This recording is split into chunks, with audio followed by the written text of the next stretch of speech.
华科先关心第9号风台苏拉，今仔日透早已经成做中度风台，目前当咧菲律宾东北边的外海。气象局估计后礼拜2可能会发布海上风台警报，无排除会为台湾东南部来登陆。后礼拜3、拜4会是影响台湾上明显的时阵。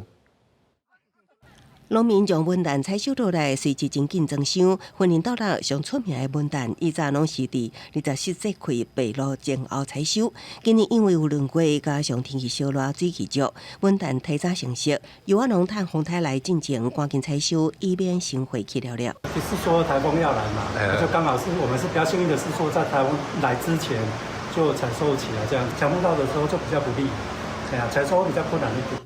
第9号风台苏拉来到真凶，日落透早增强为中度风台，目前由伫菲律宾东北方的海面咧西。依照气象局路线方向预报，未来可能会为东南部登陆台湾，上紧后礼拜2都有可能发布海上风台警报，后礼拜3是东北部爱严防大雨。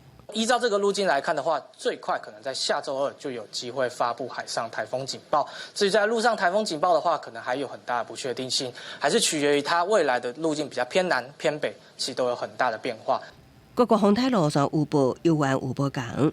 有计后礼拜2了后才会较明朗。气象局讲，陆续警报敢是发布，也爱观察。